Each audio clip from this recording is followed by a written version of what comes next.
우리 지난주에는 화목제, 우리 5대 제사가 있다고 그랬죠. 우리가 번제 배웠고요. 번제는 다 태워드리는 거. 그 다음에 소제는 곡식가루로 드리는 제사다. 그래서 5대 제사 중에서 유일하게 피 흘림이 없는 제사. 곡식가루로 드리기를 하는데 무슨 가루로 드리라고 그랬습니까? 고운 가루. 그래서 예수 믿으면 내가 으깨져야 된다 그랬어요. 그죠? 내 성격, 내 성질, 내 성향 이런 것들이 예수님의 복음 안에서 으깨져야 돼요. 그래서 고운 가루, 그 다음에 한 움큼 드리면 그러니까 우리 인생 가운데 우리가 실수도 있고 연약하죠. 근데 한순간 믿음으로 딱 결정한 그 모습을 주님께서 기억해 주신다 그랬고, 우리 화목제는 가장 큰 특징이 뭐라고 그랬습니까? 예배자가 그 제물을 먹을 수 있는 유일한 제사가 화목제예요. 다른 제사는 예배자, 그러니까 예배를 드린 사람이 그 제물에 분깃이 없습니다. 그러나 유일하게 화목제만큼은 각각의 몫이 있다고 그랬죠. 하나님께 드릴 몫이 있고요. 그 다음에 제사장에게 드릴 몫이 있고, 그 다음에 예배 드리는 나의 몫도 있고, 무엇보다도 이웃의 몫이 있다고 그랬습니다. 그렇죠? 그래서 오늘 속죄제 배울 텐데, 속죄제는 가난한 사람들 있잖아요. 가난한 사람 같은 경우는 비둘기, 요즘식으로 얘기하면 닭 한 마리예요. 닭 한 마리라도 드릴 수 있는데 화목제는 안 된다고 그랬습니다. 왜 안 되죠? 공동 식사해야 되기 때문에. 다 나눠야 되니까.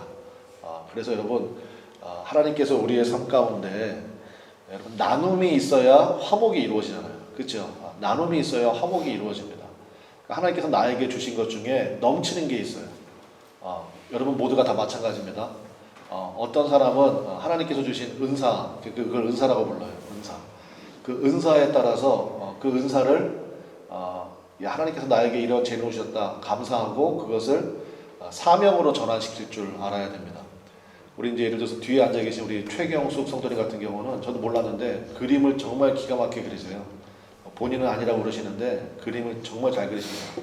그러면 그림 같은 거 가지고 뭐 할 수 있겠어요? 예를 들어 가지고 뭐 예쁜 카드 하나 만들어서 거기다가 손수 그림 그리고 예쁜 글 써서 예수님께서 당신을 이렇게 사랑하십니다고 전해주면 감동이 되겠어요? 안 되겠어요? 감동이 되죠.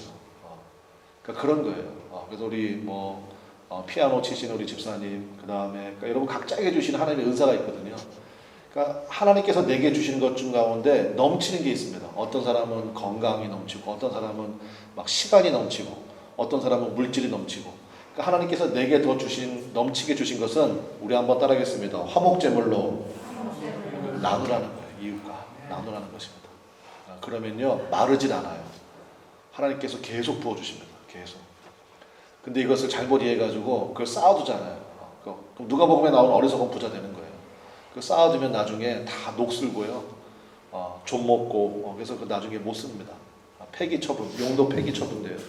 그래서 화목제의 의미가 바로 나눔에 있다. 우리가 지난 시간에 우리 말씀을 통해서 함께 은혜 나눴고, 오늘은 속죄제입니다. 네 번째 제사인 속죄제인데 우리 속죄제에 대해서 한번 살펴보도록 하겠습니다. 먼저 속죄제의 의미를 우리가 좀 살펴봐야 되는데요. 속죄제는 사실은 좀 이름 자체가 좀 아쉽습니다. 속죄제는 첫 번째는 사실은 속죄제라는 말보다도 우리 한번 따라해 보겠습니다. 정결제. 정결제라고 부르는 게 훨씬 더 정확합니다. 성경의 원문의 의미를 봐도 그렇고, 그 다음에 제가 지금부터 말씀드릴 설교의 내용을 들어보셔도 여러분이 그렇구나. 물론 속죄제이기 때문에 죄를 속하는 그러한 역할이 분명히 있습니다. 속죄제에는. 그러나 그거보다 더 큰 의미는 뭐가 있냐면요, 우리를 정결케 하신다라는 것에 더 큰 의미가 있다는 거예요. 그래서 사실 속죄제보다 많은 학자들도 동의하는 바지만 정결제로 부르는 게 훨씬 더 좋다. 그래서 여러분 속죄제보다 정결제를 기억하시면 좋겠는데, 예를 들어서 레위기 12장에 보면 산모가 아기를 낳아요. 10달 동안 배불렀다가 이제 애를 낳는단 말이에요. 그러면 레위기 12장 전체가 산모가 아이를 낳았을 때 속죄제를 드려라 이렇게 되어 있습니다. 그럼 우리가 언뜻 오해할 수 있잖아요. 아니 애 낳은 게 무슨 죄예요? 그렇잖아요. 무슨 애를 낳은, 그게 여러분 축복받을 일이잖아요. 기쁨의 일이잖아요. 근데 거기 속죄제라고 되어 있거든요. 그러니까 그래서 아쉽다는 거예요. 그러니까 속죄제가 아니고 뭐라고 부르는 게 맞다고요? 정결제. 그러니까 지금부터 3,500년 전에 하나님께서 이걸 다 하신 거예요. 그래서 산모가 애를 낳으면 반드시 정결의 기간이 필요하다. 정결의 기간이 필요하다. 그래서 꼼짝 말고 있어라. 그리고 나서 속죄제라고 번역이 되어 있지만 사실은 뭐를 드리는 겁니까? 정결제를 드리는 거죠. 그래서 이제는 그 기간이 다 끝났습니다. 정결의 기간이. 그래서 정결의 기간이 끝났고 뭐 사내 아이를 낳으면 30일, 그 다음에 여자아이를 낳으면 60일 더 보호해 주시는 것 같아요. 그리고 나서 정결제 드림으로 이제 저 집안에 저 여인이 이제 산모하고 우리가 이제 뭐 그 몸조리 한다 그러잖아요. 몸조리 기간이 다 끝났구나. 이렇게 공식적으로 이제 공동체 안에 복귀할 수 있는 그러한 길을 사실은 열어주신 거죠. 그래서 정결제라고 부르는 게 훨씬 더 좋겠다라는 겁니다. 그래서 또 두 번째 의미는 뭐냐면 속죄제는 다른 제사와 달리 우리 한번 따라해 보겠습니다. 의무제, 의무제입니다. 의무. 마이크 소리 좀 울리죠. 좀 울리긴 하는데 제가 좀 띄어서 할게요. 좀 띄어서 하면 좀 괜찮으실 거예요. 그래서 의무제입니다. 의무제. 그래서 이제 우리 대한민국 남자들은 의무적으로 어디를 가야 됩니까? 군대 가야 되죠. 유민이 이제 한 달 남았어요. 군대 가려면. 이제 카운트다운 들어가는 거예요. 6월 1일 날 이제 군대 가야 되는데 5대 제사가 있다고 그랬잖아요. 그 중에서 번제, 소제, 화목제는 자원제예요. 자원제. 그러니까 여호와께 예물을 드리려거든. 그러니까 자원하는 심령이에요.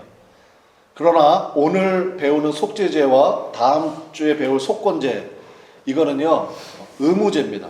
반드시 드려야 되는 거예요. 반드시. 왜 그러냐? 말 그대로 죄의 문제 처리에 있어서 하나님께서 엄격하게 이것은 율법으로 정해 놓으셨다라는 것입니다. 그래서 속죄제와 속건제는 의무제다라는 걸 기억해야 돼요. 그러니까 죄의 문제는 그냥 넘어갈 수가 없어요. 그 이유가 있다는 것입니다. 그럼 여러분 죄가 도대체 뭐냐? 우리가 이제 죄에 대해서 우리가 좀 명확히 좀 알 필요가 있겠습니다. 우리가 죄 그러면 우리가 이제 대충은 알고 있어요. 그러나 그 명확한 뜻을 좀 알 필요가 있다 싶은데 구약 성경은 히브리어로 되어 있고 신약 성경은 헬라어로 되어 있어요. 근데 거기에서 죄라는 단어를 우리가 가만히 들여다보면 이 죄가 뭐가 죄인지를 정확하게 말씀해 주고 있다는 것을 알 수가 있습니다. 구약 성경에서 죄는요, 제가 써놨는데 우리 한번 따라해 봅시다. 핫하트라고 불러요. 핫하트. 핫하트의 뜻이 뭐냐면요, 구약 성경에 핫하트라고 부르는데 길을 벗어났다는 뜻입니다. 길을 벗어났다. 그래서 핫하라는 동사에서 나온 거예요. 그래서 구약 성경에서 죄는 뭐라고요? 길을 벗어났다. 그래서 구약 성경에 하나님 잘 믿는 사람은 뭐라고 표현을 많이 하냐면 동행한다고 표현을 많이 해요. 동행한다. 동행이 뭐예요? 길을 같이 가는 거죠. 그게 하나님 잘 믿는 사람.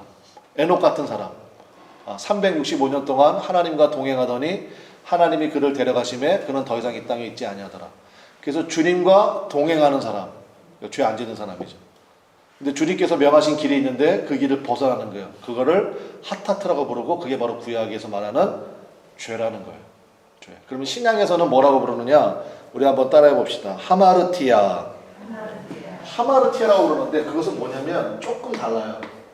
관역을 벗어나다예요. 관역을 빗나가다.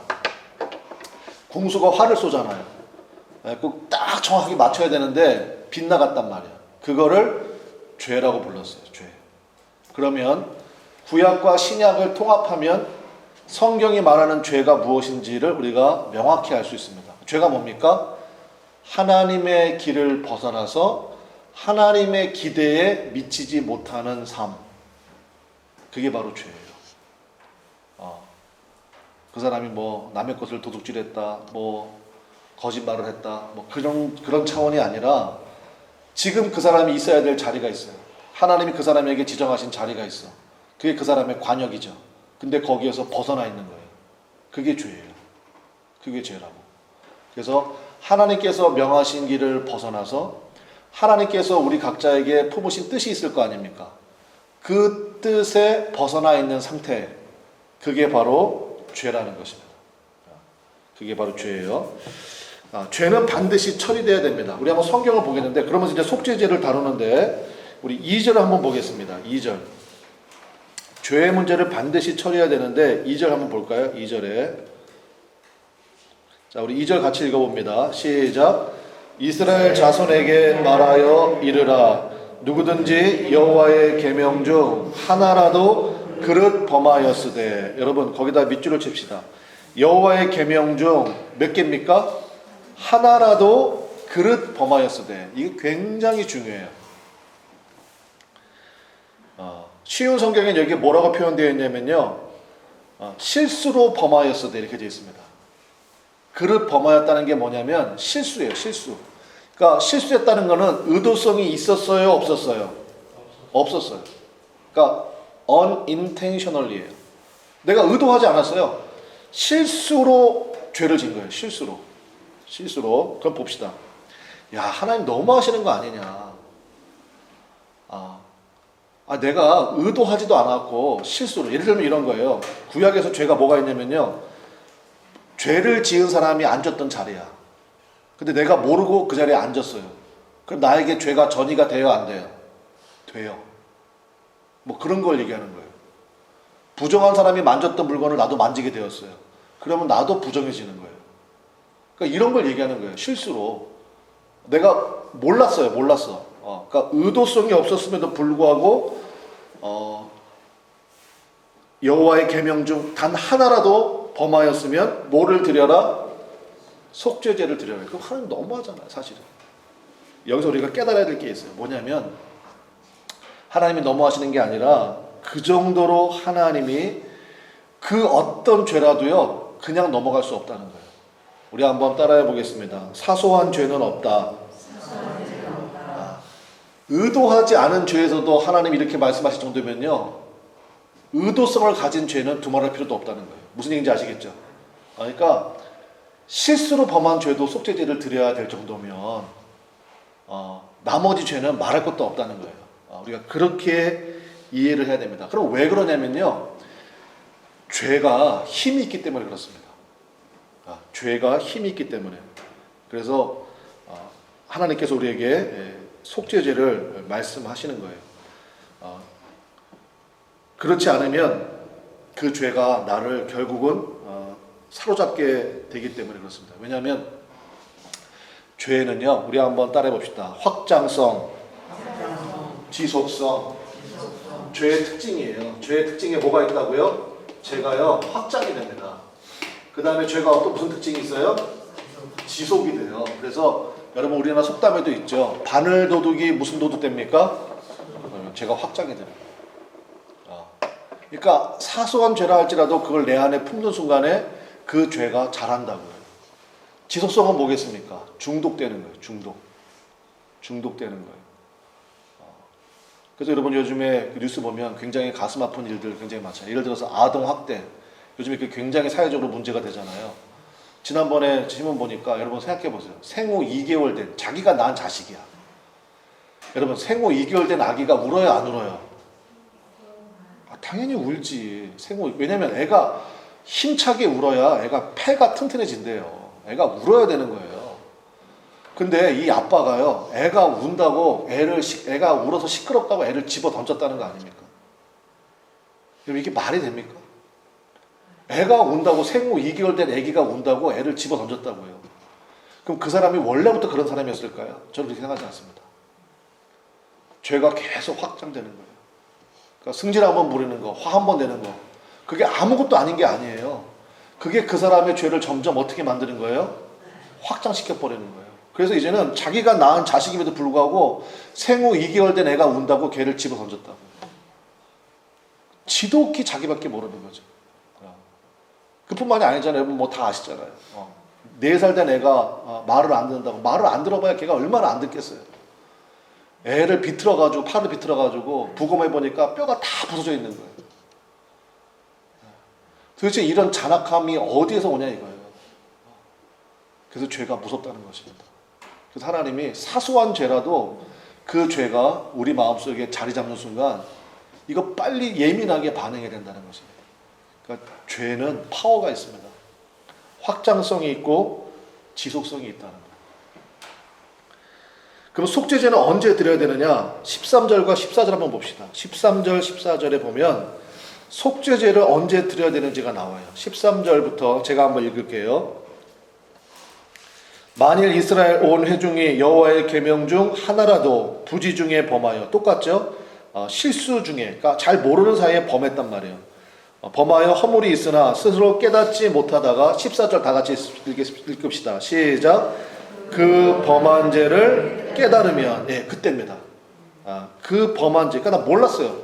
더군다나 뭐 실수 부지 중이었으니까 그게 죄인지도 몰랐어. 근데 누가 그걸 깨닫게 해줬단 말이에요. 그 죄야. 그러면 그것을 내가 인정을 하고, 내가 죄를 졌구나 라고 뭐 하면? 깨달으면 하나님 앞에 속죄제를 드리라는 것입니다. 그래서 속죄제를 언제 드린다? 언제 드린다고요? 죄를 깨달으면. 다시 한번요. 속죄제는 언제 드려요? 죄를 깨달으면. 이게 내가 하나님 앞에 죄를 졌구나. 그러면 즉시 속죄제를 드려야 된다는 것입니다. 지금도 마찬가지죠. 여러분 안에 누가 계십니까? 성령님이 계시죠. 성령님께서 내 안에서 여러분 말씀하세요, 안 하세요? 말씀하시죠. 근심하신다. 그러니까 여러분, 성령의 근심이 있다는 것은요, 여러분이 하나님의 사람이라는 부인할 수 없는 증거예요. 세상 사람들은 전혀 그런 근심이 없어요. 내가 하나님 앞에 기도해야 되는데, 예배 드려야 되는데, 주님 앞에 엎드려야 되는데. 여러분, 세상 사람들은요, 전혀 그런 근심이 없어요. 나에게 그런 근심이 있다는 것 자체가 여러분이 하나님의 사람이라는 부인할 수 없는 증거예요. 굉장히 감사하죠? 그죠? 근데 성령께서 내 안에서 그렇게 근심하실 때, 그때 즉시로 자백하고 회개하고 엎드릴 줄 알아야 돼요. 그게 굉장히 중요합니다. 오늘 14절 말씀에 있는 것처럼 그 범한 죄를 깨달으며, 우리식으로 얘기하면 성령께서 나에게 말씀하시며, 성령께서 나에게 깨닫게 하시면 그 순간 즉시 주님 앞에 엎드리게 되시기를 주님의 이름으로 간절히 축원합니다. 그러면 즉시 하나님의 용서가 임해요. 즉시 하나님의 용서가 임한다는 것입니다. 그럼 속죄제는 뭐겠습니까? 이것을 공식화하는 거예요. 주님, 내가 죄를 깨달았습니다. 제가 주님 앞에 속죄제를 드립니다. 공식화함으로 말미암아 그 죄가 사함받았다, 용서받았다라는 것을 나타내 주는 거잖아요. 예수님께서 그 문둥병, 요즘은 나병이라고 부르잖아요. 한센시병, 나병 환자를 치료하실 때도 마찬가지예요. 예수님의 말씀으로 나병이 즉시 낫습니다. 그렇죠? 근데 예수님이 그 다음에 추가적으로 하는 말씀이 뭐예요? 너는 가서 모세가 명한 예물을 제사장에게 드려라. 이렇게 얘기하거든요. 그 이유는 뭐냐? 그래야 그 사람이 공식적으로 회복이 됩니다. 문둥병은 격리시켜버려요. 그래서 가족의 품에 못 들어가요. 교회에 못 들어가요. 그런데 제사장에게 가서 검사받고 이 사람 깨끗이 나았구나. 그래서 모세가 명한 예물, 정결 예물을 드리면 그러면 공식적으로 인정이 되는 거예요. 그렇게 해야 이제 공동체 안에 들어갈 수 있거든요. 그러니까 속죄제도 똑같은 거예요. 성령께서 내 안에 말씀하셨는데 그것을 차일피일 미루고 안 하면요, 제가 얘기했잖아요. 죄가 나를 사로잡아요. 나중에 요한계시록에도 나오고 디모데전서에도 나오지만 나중에 어떤 일이 벌어지느냐, 양심에 화인 맞은 상태가 됩니다. 그게 뭐예요? 더 이상 감각이 없어요. 감각이 없어요. 그건 진짜 화 있을 진저가 되는 거예요. 여러분, 성령님의 음성에 민감하게 되시기를 주님의 이름으로 간절히 축원합니다. 그게 정말로 은혜예요. 내가 기도해야지. 내가 주의 말씀 봐야지. 내가 엎드려야지. 내가 찬양해야지. 그럴 때 즉각 반응하는 것, 그게 굉장히 중요하다는 것입니다. 그러면 마지막으로 죄의 처리 방식은 어떻게 되느냐, 우리가 그걸 좀 살펴보겠는데, 이제 속죄제 드리는 방법인데요. 히브리서 9장 22절에 여러분 잘 아시는 말씀이 있어요. 뭐예요? 피 흘림이 없은즉 죄 사함이 없느니라. 그 말씀 있잖아요. 그 속죄제를 드린단 말입니다. 송아지, 염소, 양 이런 걸로 속죄제를 드려요. 그러면 어떻게 하느냐? 속죄제의 가장 큰 특징은 뭐냐면 피의 처리 방식입니다. 제물을 죽였으니까 피가 나올 거 아니에요. 그 피를 어떻게 처리하느냐가 속죄제의 굉장히 중요한 방식이고, 우리가 거기에서 은혜를 받아야 돼요. 자, 종합하면 다음과 같은데요. 우리 한번 여러분 연필로 표시를 하시면서 한번 보겠는데, 자, 속죄제를 드리는 대상을 먼저 보겠습니다. 우리 3절 보겠습니다. 3절에 보면 3절에 만일, 그 다음 뭐라고 되어 있습니까? 기름 부음을 받은 제사장, 이렇게 되어 있죠. 여러분, 제사장이 굉장히 많거든요. 근데 그 중에서 기름 부음을 받은 제사장 그러면 누구를 가리킬까요? 대제사장이에요. 모든 제사장이 기름 부음을 받지 않습니다. 기름 부음을 받는 제사장은 딱 한 명이에요. 누구예요? 아론, 그러니까 대제사장. 그러니까 대제사장이에요. 3절에 대제사장. 그 다음에 13절에 만일, 그 다음 뭐죠? 이스라엘 온 회중. 거기 동그라미. 이스라엘의 온 회중. 즉 교회 공동체 얘기합니다. 종교 공동체. 그러니까 교회. 그 다음에 22절이에요. 만일, 그 다음에 나오는 게 뭐예요? 족장, 리더들. 특별히 정치 지도자들. 그 다음에 마지막으로 27절이에요. 27절. 속죄제를 드려야 될 대상을 얘기하는 겁니다. 27절. 만일, 그 다음에 누굽니까? 평민의 한 사람, 그러니까 개개인. 그거 보세요. 대제사장, 그 다음에 종교 공동체, 그 다음에 리더들, 그 다음에 개개인. 그러면 여러분 해당 안 되는 사람이 있어요, 없어요? 없다는 거예요. 로마서 3장 23절 말씀처럼 모든 사람이 죄를 범하였으며, 우리 한번 따라하겠습니다. 의인은 없나니 하나도 없으며. 이게 성경의 선언이잖아요. 그러니까 속죄제에서도 나오는 거예요. 대제사장도 말할 거 없다는 거예요. 그러니까 한 사람 한 사람, 모든 사람이 다 주님 앞에 뭐를 드려야 된다?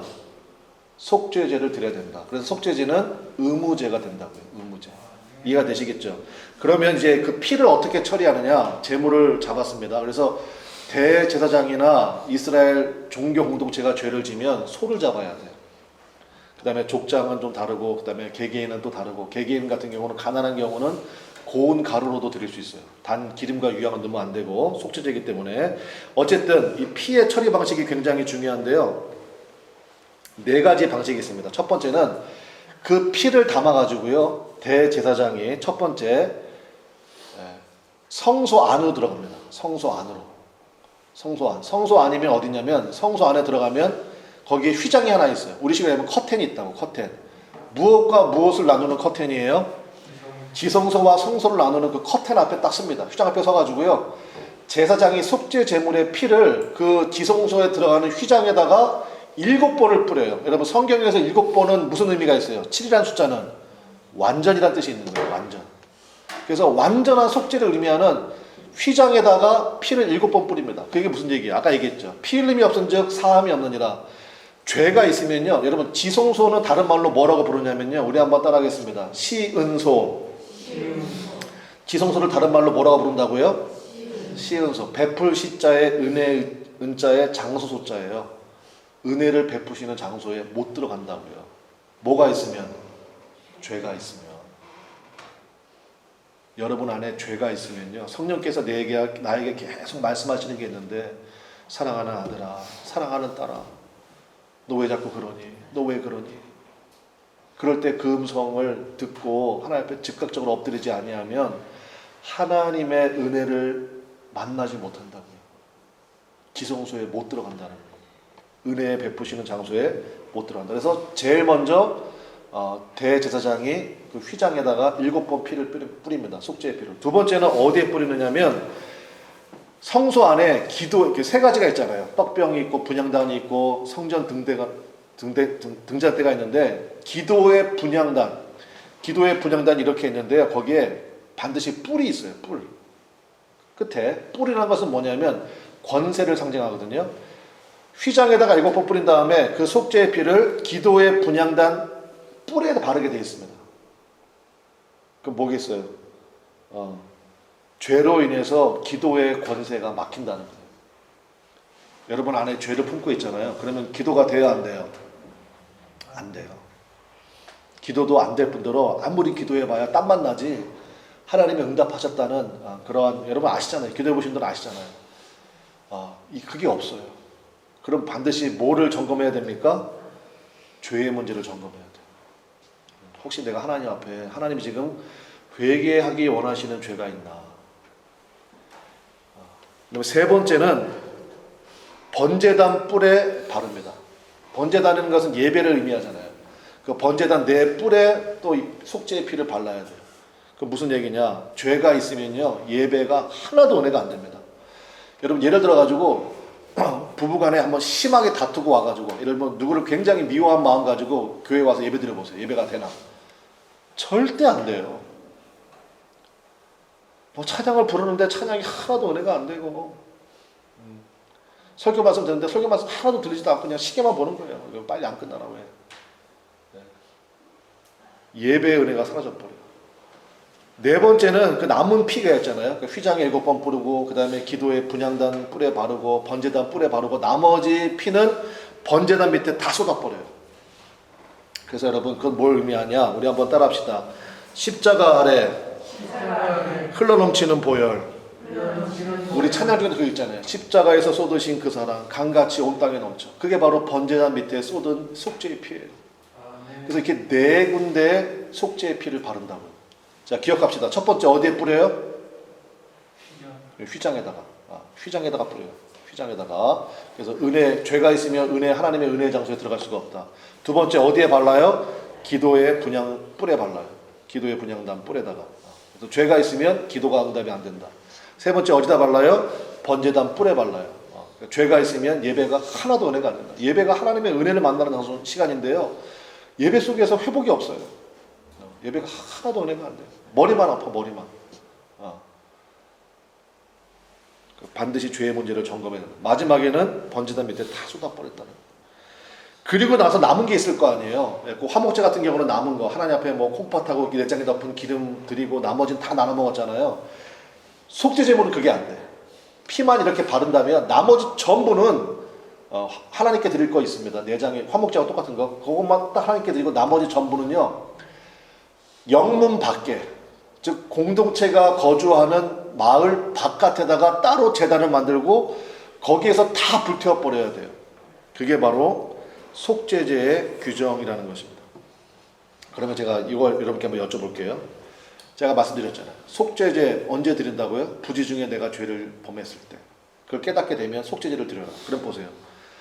죄를 깨달을 때마다 속죄제를 드리며 그러면 얼마나 자주 속죄제를 드렸을까요? 요게 문제예요. 요게 핵심입니다. 한번 생각해 보세요. 내가 죄를 깨달으면 뭘 드려야 돼요?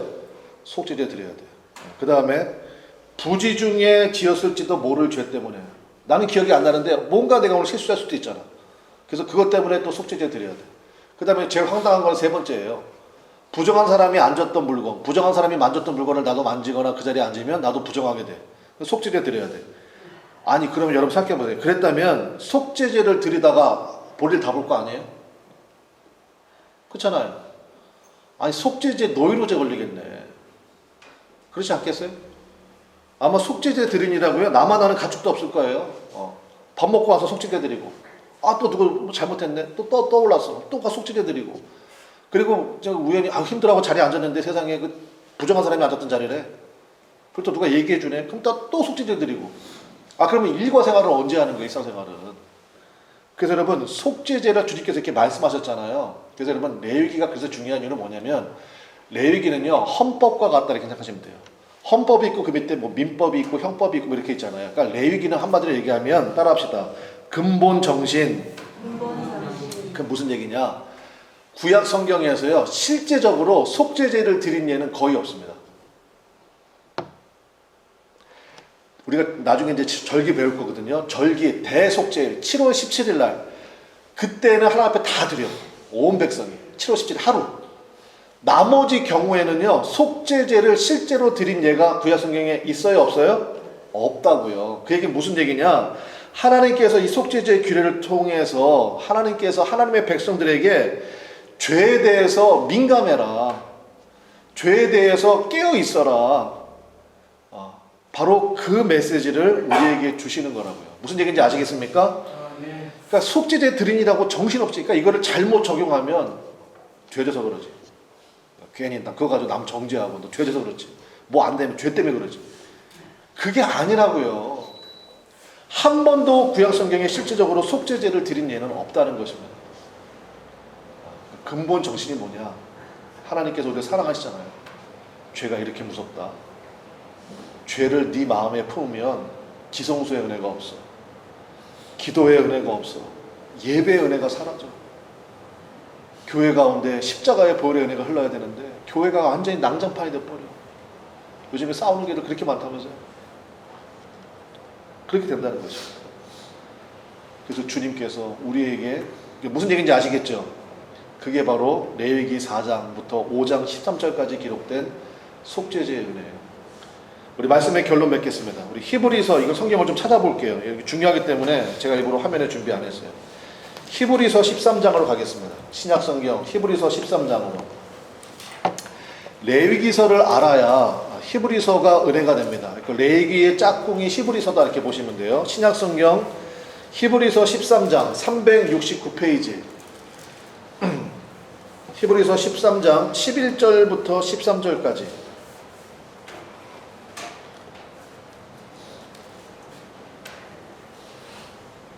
히브리서 13장 11절부터 13절.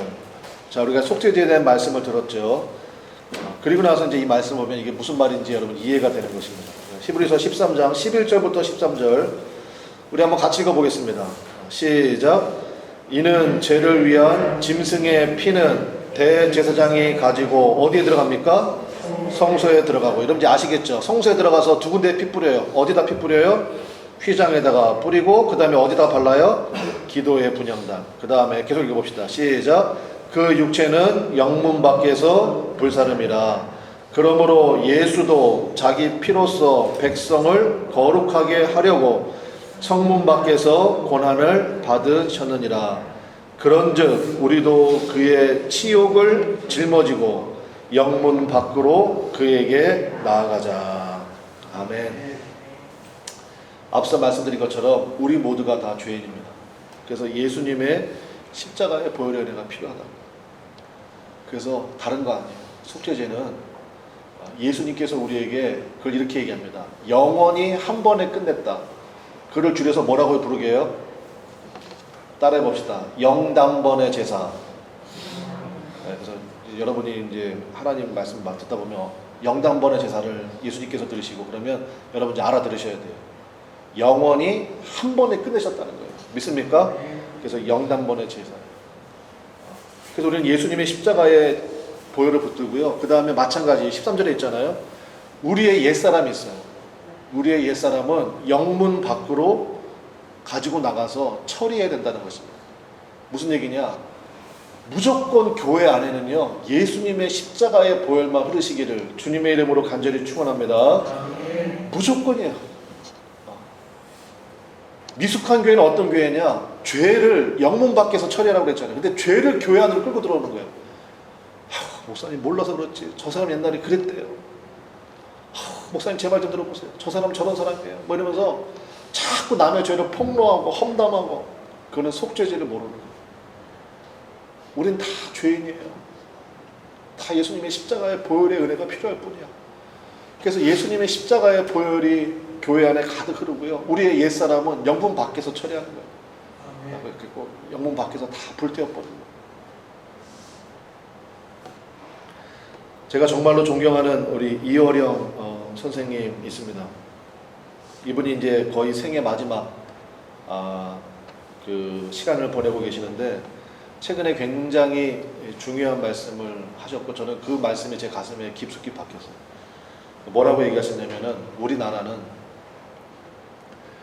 피의 시대를 지나서 땀의 시대를 지나 지금은 눈물의 시대를 맞이하고 있습니다. 이렇게 얘기했어요. 다시 한번. 우리나라는 무슨 시대를 지나서? 피의 시대를 지나서. 그리고 무슨 시대를 지나서? 땀의 시대를 지나서. 지금은 무슨 시대라? 눈물의 시대를 맞이하고 있습니다. 무슨 얘기입니까? 우리 옛날에 우리나라 전쟁도 많고요. 그 다음에 독재 정권 하에서 얼마나 많은 사람이 피를 흘렸습니다. 피의 시대를 지났습니다. 그리고 전 세계가 주목할 만한 놀라운 경제 부흥을 일으켰습니다. 진짜 밤낮 없이 일했잖아요. 우리 부모님들 세대가. 진짜 밤낮 없이 일했어요. 무지무지하게 땀 흘렸다. 그래서 전 세계가 주목할 만한 성장을 이뤘습니다. 근데 이제 공허해진 거예요. 지금은 뭐가 필요한 시대다? 눈물이 필요한 시대다. 속죄제의 은혜가 전 여기 있다고 생각합니다. 나도 말할 수 없는 죄인이고 당신의 모습도 마찬가지입니다.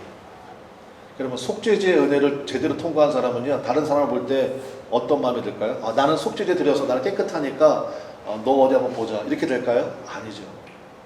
나도 말할 수 없는 죄인이었는데 주님의 은혜로 말미암아 정결함을 입었어. 당신에게도 그 은혜가 있기를 원합니다.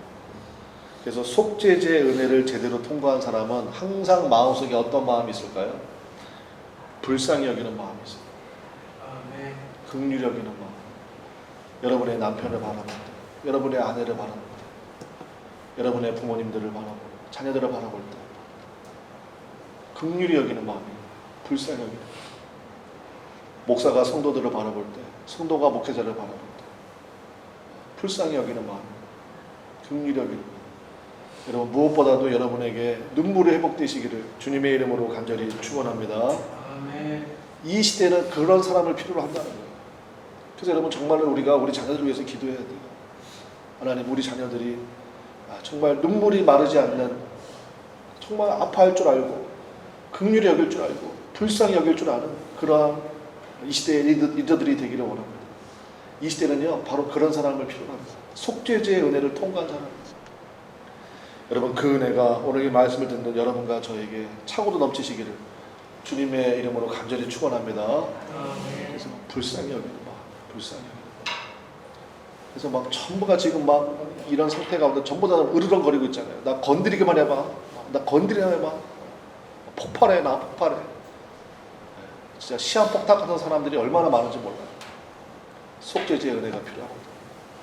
오 하나님, 내가 이 시대에 그러한 눈물의 사람이 되기를 원합니다.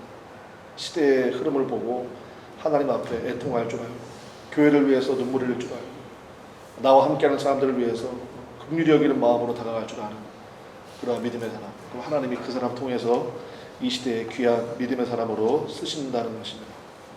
우리 속죄제의 은혜가 우리 가득한 우리 모두가 되시기를 바랍니다.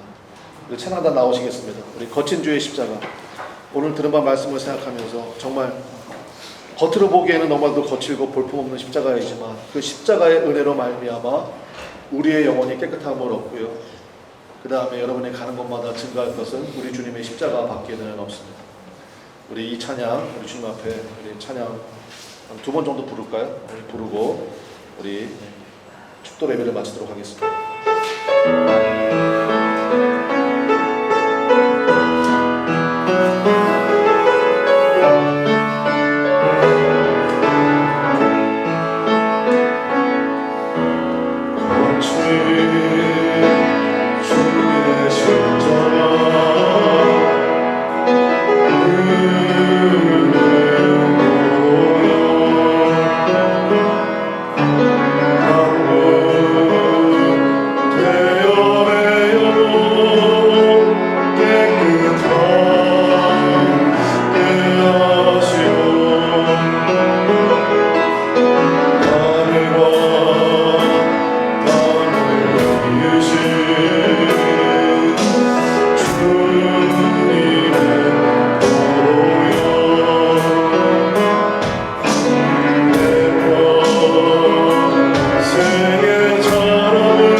거룩하신 주님, 우리의 죄의 문제를 우리 힘으로 해결할 일이 도저히 없습니다. 우리는 의도적으로도 실수하고 부지 중에도 실수하고 넘어집니다. 나도 모르는 사이에 다른 사람에게 상처를 줍니다. 내 의도는 그러지 않았는데 다른 사람들이 아파하고 힘들어합니다. 주님이 기뻐하지 않는 길을 갈 때가 많이 있습니다. 주님이 서라고 명령하신 그 자리를 벗어나 있을 때가 많이 있습니다. 주님, 우리 어떻게 하면 좋습니까? 하나님 아버지, 이러한 우리들을 주님께서 불쌍히 여기셔서 속죄의 은혜를 우리 가운데 베풀어 주시니 그 귀하고 놀라운 은혜를 참으로 감사를 드립니다. 강물같이 흐르는 우리 주님의 보혈, 아버지 그 보혈의 잔에 우리가 믿음으로 뛰어나갈 수 있도록 인도하여 주시옵소서. 속죄제가 정결제임을 믿습니다. 우리를 깨끗하게 하시는 그 주님의 은혜를 힘입어서 하나님 아버지, 이 세상 가운데 빛이 되게 하시고 이 세상 가운데 소금의 역할을 잘 감당할 수 있도록 역사하여 주옵소서. 이 속죄제의 은혜를 깨달은 체험한 우리 모두가 무엇보다도 이제부터 우리가 만나는 사람, 그 모든 사람들을 불쌍히 여길 수 있게 하옵소서. 긍휼히 여길 수 있는 마음을 주시옵소서. 따뜻한 마음으로, 따뜻한 입술로 하나님 아버지 그 영혼들을 위로하게 하시고 붙들 수 있도록 주님 우리에게 은혜 위에 은혜를 더하여 주시옵소서. 거친 주의 십자가 속에 참된 은혜와 우리를 향하신 너무너무 놀랍고 부드러운 우리 주님의 위로가 있음을 믿습니다.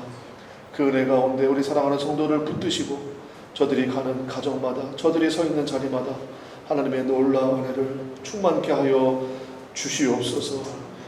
이제는 우리 주 예수 그리스도의 은혜와 하나님 아버지의 표현할 수 없는, 측량할 수 없는 사랑하심과 우리 가운데 함께 하시며 내주하시며 깨닫게 하시고 때로는 성령의 근심을 통하여 주님의 길을 다시 한번 회복하게 하시는 우리 성령님의 귀하고 놀라운 인도하심에 오늘 주 앞에 나와 예배드린 사랑하는 모든 심령들 위해, 저들의 가정 위에, 저들의 사랑하는 자녀들 위해, 그들의 모든 미래 위에 하나님의 놀라운 축복과 함께 하심에 세세 무음토록 함께 하옵시기를 간절히 축원하고 축원하옵나이다. 아멘.